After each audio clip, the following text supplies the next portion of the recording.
Gusto mong ma-monetize pero lagi kang tulog. Gusto mong ma-monetize pero hindi mo naman inaaksyonan.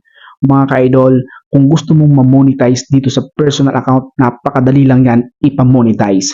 Mga ka-idol, mag-add friend ka lang ng mga kaibigan mo, so walang problema doon. Basta wag po sobra, araw-araw po mag-add friend, walang problema yon, hanggang 5,000 po ang pag-add friend. And then mga ka-idol, yung 60,000 minutes viewed, napakadali lamang po yan makuha. Ang kailangan mo lang gawin mga ka-idol, mag-live ka lang po araw-araw. Mga ka-idol, kailangan meron po manood sa inyong live. So mag-isip ka ng ibang idea, mag-isip ka ng strategy para mag-stay sila sa live mo.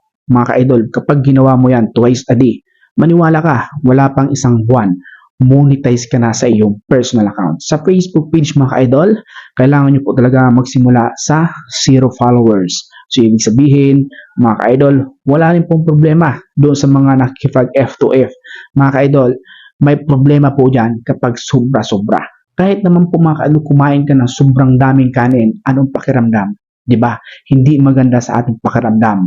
Ganon din yan mga ka-idol dito sa ating social media. Kapag sobrang mga ka-idol, hindi rin magandang resulta. 'Di ba?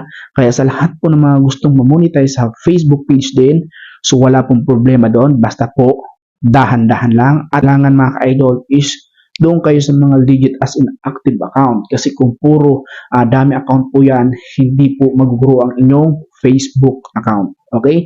So mga ka-idol, ang pinaka-importante sa lahat ay kailangan nyo po makapag-create ng mga interesting video. Kasi kapag interesting video po ang inyong mga ina-upload, hindi na po kayo mahihirapan magpalaki ng inyong followers kasi mas maraming manonood, mas maraming mai-interest, ibig sabihin, mas maraming gustong umabang sa mga next video mo, automatic, i-follow ka nila para yung next upload ng video mo ay maabangan nila as in ma-update sila.